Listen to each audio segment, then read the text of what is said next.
अस्सलाम वालेकुम नाज़रीन, मेरा नाम अली हैदर है। आपका शुक्रगुजार हूँ कि आपने वीडियो देखने के लिए वक्त निकाला। इस आदमी से पीटीआई इतनी डरी हुई क्यों है, जिसकी शक्ल इस वक्त आप अपनी स्क्रीन पर देख रहे हैं? ये आदमी कौन है? आप में से बहुत से लोग इनको जानते होंगे, बहुत से नहीं जानते होंगे। इनका नाम बहुत बड़ा है, इनका काम भी बहुत पुराना है और बहुत बड़ा काम करते आ रहे हैं, लेकिन इन्होंने अपने आप को कभी इतना फोर फ्रंट नहीं रखा। इन्होंने कभी अपने आप को इतना अप फ्रंट लेकर सामने नहीं आए हैं। टेलीविज़न पर भी आते हैं, तज़िया भी देते हैं, और आपने इनको कुछ कंट्रोवर्शियल हवालों से भी आपने इनका नाम सुना होगा। बल्कि हाल ही में एक बड़ी ज़्यादा कंट्रोवर्सी सामने आई थी जब इन्हीं साहब के हाथ में पिस्तौल थी और इनका दूसरा हाथ FIA के एक एहलकार के गिरेबान पे था और इन्होंने पिस्तौल जो है वो सरेआम लहराई थी। तो ये आदमी कौन है कि PTI के लोग इस आदमी से घबराए हुए हैं? मोहसिन बेग पाकिस्तान के सहाफ़ती हलकों के लिए कोई नया नाम नहीं है, बहुत जाना माना नाम है, बहुत बड़ा नाम है। इनफैक्ट बहुत बड़े अखबार के मालिक रहे हैं, फिर इसके साथ साथ सहाफ़ी भी हैं, तज़ियाकार भी हैं। और एक और बड़ी अहम चीज़ इनके हवाले से कि बड़े ताकतवर हलकों में इनके बड़े गहरे ताल्लुकात भी हैं। लेकिन इनसे डर किस बात का, दुश्मनी किस बात की, PTI का इनसे क्या लेना देना है?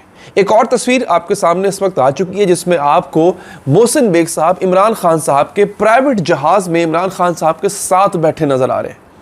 और इतने साथ बैठे हुए नज़र आ रहे हैं, आप ये देखकर हैरान होंगे कि नईमुल हक साहब जो कि इमरान खान के पुराने साथियों में से हैं, वो ओन चौधरी साहब, जुल्फ़ी बुखारी साहब नज़र आ रहे हैं आपको, वो पीछे खड़े हुए हैं।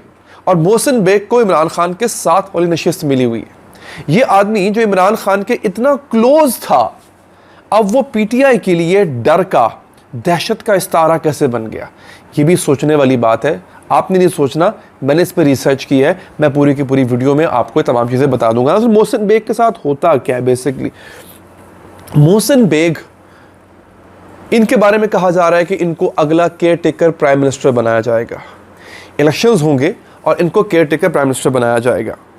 अब पाकिस्तान तहरीक इंसाफ वालों ने एक मज़ा चख लिया है फ़िलहाल पंजाब के केयर टेकर CM का। मोहसिन नकवी साहब जो हैं, वो मोहसिन बेग हैं या मोहसिन नकवी हैं, तो दोनों मोहसिनों के जो हुकूमत है उनका मज़ा इन्होंने चख लिया हुआ है। मोहसिन नकवी साहब भी एक मीडिया टाइकॉन है, ये भी एक मीडिया टाइकॉन है। मोहसिन नकवी साहब की वाबस्तगी जरदारी साहब से जो है वो किसी से ढकी छुपी नहीं है, बड़ी करीबी वाबस्तगी है। मोहसिन नकवी साहब को जरदारी साहब अपना बच्चा कह के पुकारते थे और हैं। तो मोहसिन नकवी साहब ने पंजाब में PTI वालों के साथ जो कुछ किया वो आपके सामने, ये झलक PTI देख चुकी हुई है। अब मोहसिन बेग के साथ तो बाकायदा PTI के दौर में उनको जेल जाना पड़ा, उनके चेहरे पे मुक्कों के निशान थे, उनको मारा पीटा गया। तो मोहसिन नकवी के साथ तो PTI की उस तरह दुश्मनी नहीं थी, फिर भी मोहसिन नकवी साहब ने अपना पूरा गुस्सा निकाला। सोचिए मोहसिन बेग अगर इक़्तिदार में आ गए, चाहे कुछ अरसे के लिए सही, वो क्या करेंगे? इस बात का खदशा है PTI वालों को। लेकिन क्यों दुश्मनी है, क्यों? जो मैं आपको बता चुका हूँ कि जनाब ये जो जहाज़ में बैठे हुए हैं इमरान खान साहब के साथ, इतना करीब बैठे हुए हैं, ये अचानक से इमरान खान के इतने दुश्मन कैसे हो गए? नाज़रीन, होता ये है कि मोहसिन बेग साहब ने एक इंटरव्यू के दौरान, जिस टॉक शो में बैठे होते हैं ना, एक इंटरव्यू के दौरान रेहाम खान की किताब का हवाला दिया था। एक रेहाम खान की किताब अगर आप लोगों ने पढ़ी हो या नहीं भी पढ़ी तो सुना उसके बारे में बहुत होगा आपने। रेहाम खान की किताब में उसने किसी चीज़ की कमी नहीं छोड़ी हुई। रेहाम खान ने हर तरह का लग़्व इल्ज़ाम इमरान खान पे लगाया, इमरान खान के साथियों पे लगाया है, और साथियों में सबसे ज़्यादा जो इल्ज़ामात लगे हैं वो लगे हैं मुराद सईद साहब पे। अच्छा, जिस किस्म का इल्ज़ाम है, ये कोई करप्शन का इल्ज़ाम नहीं है, ये इखलाकी इल्ज़ाम है। आप मेरी बात समझ जाए, मैं मतलब एक ख़ास हद से आगे बढ़ नहीं पाऊँगा। अगेन, मैं इसको कोट नहीं कर सकता, मिनोवन कोट नहीं कर सकता, इशारों के अलावा मैं आपको समझा सकता हूँ कि रेहाम खान ने इमरान खान साहब और मुराद सईद साहब के हवाले से इखलाकी नौयत का एक बड़ा अजीबो-गरीब किस्म का इल्ज़ाम लगाया हुआ है। ठीक है, इतनी बात मैं कर दूँगा। उस इल्ज़ाम को मोहसिन बेग साहब ने अपने एक TV इंटरव्यू के दौरान कोट कर दिया, और जहाँ तक मुझे याद पड़ता, हो सकता है मैं गलत हूँ, मिनोवन कोट कर दिया। मोहसिन बेग साहब पे मुराद सईद साहब ने FIA के ज़रिए पर्चा करवा दिया। FIA ने, अब चूँकि उस वक्त तहरीक इंसाफ पावर में थी अपने, FIA धावा बोल देती है मोहसिन बेग साहब के घर पे मोहसिन बेग साहब जो है वो पिस्तौल निकाल के एक आधा हवाई फायर कर देते हैं और FIA के एक बंदे को उसकी गर्दन से दबोच के पिस्तौल उसके सर पे रख देते हैं और बल्कि लहरा रहे होते हैं। जो दीगर FIA की टीम खड़ी होती है उनको पिस्तौल ऐसे दिखा रहे होते हैं। मोहसिन बेग और उनकी फैमिली का दावा ये था कि बेसिकली ये लोग सादा कपड़ों में मलबूस थे और हमारे घर के अंदर घुस आए थे असलहे समेत।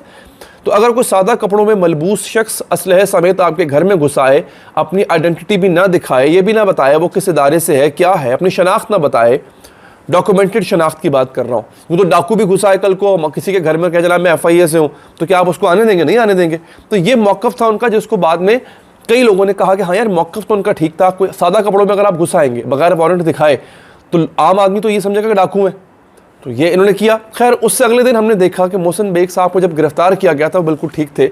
अगले दिन जब मोहसिन बेग साहब को अदालत में पेश किया जाता है तो मोहसिन बेग साहब के चेहरे पे मुक्कों के निशान, लग रहा था कुछ तशद्दुद हुआ, नाक टूटी हुई है, नाक लाल है, आंखें उनकी इर्द गिर्द जो है वो नील पड़े हुए हैं। तो नज़र आ रहा था कि मोहसिन बेग के ऊपर ठीक ठाक तशद्दुद किया गया है। अब मोहसिन बेग की जनाब उसके बाद रिहाई हो जाती है। फिर हम क्या देखते हैं, मोहसिन बेग साहब को कहा गया जनाब कि इनका ताकतवर हलकों से बड़ा गहरा ताल्लुक़ है। और फिर आर्मी चीफ साहब की और मोहसिन बेग साहब की एक तस्वीर सामने आई और कहा गया जनाब कि चूँकि ये इस्टेब्लिशमेंट के बहुत करीब हैं, बड़े मजबूत हैं और आर्मी चीफ से भी इनका बड़ा अच्छा ताल्लुक़ है, लिहाजा लोगों ने स्पेकुलेशन शुरू कर दी है। तहरीक इंसाफ वालों ने ख़ास तौर पे ये अफवाह फैलाना शुरू कर दी है कि अब अगले जो केयर टेकर प्राइम मिनिस्टर हैं वो मोहसिन बेग साहब होंगे। एक तो इनकी इमरान खान से दुश्मनी है, दूसरा ताकतवर हलकों के करीब है, तीसरा हुकूमत के भी मंजूर नज़र है आजकल काफ़ी ज़्यादा। तो केयर टेकर सेटअप के लिए मोहसिन बेग एक बड़ा अच्छा इंतखाब होंगे हमारे लिए। मोहसिन बेग अगर आ जाते हैं तो क्या आप समझ रहे हैं कि तहरीक इंसाफ के लिए मज़ीद मुश्किल खड़ी होगी, या जो मुश्किलात अभी चल रही हैं उनके लिए और मौजूदा हुकूमत ही की तरफ से चल रही हैं, उनका तसलसल भी तो कायम रखना है ना। ये एक थॉट है मेरी, हो सकता है गलत हो, कि उनका उसका तसलसल, उस पॉलिसी का तसलसल कायम रखना है जो इमरान खान के ख़िलाफ़ फ़िलहाल हुकूमत ने अपनाई हुई है। तो वो कोई ऐसा ही शख्स उस पॉलिसी को लेकर चलेगा ना जो बज़ाते ख़ुद इमरान खान से नफ़रत करता हो। और मोहसिन बेग साहब के पास इमरान खान से नफ़रत करने की एक नहीं कई वजूहात हैं, बेशुमार वजूहात हैं। मोहसिन बेग साहब का सलीम साफ़ी साहब को दिया गया एक इंटरव्यू बड़ा अहम है, कोशिश कीजिएगा, अगर आपको भी मौका मिले टाइप कीजिएगा, यूट्यूब पर सर्च ज़रूर कीजिएगा। तो जनाब ये आपको बताना मकसद था कि इस वक्त इस्लामाबाद की फ़ज़ाओं में नए केयर टेकर प्राइम मिनिस्टर की अफवाहें चल रही हैं और कुर्रा मोहसिन बेग साहब के नाम का निकल रहा है। अपना बहुत ख्याल रखिए। अल्लाह ने के बाद।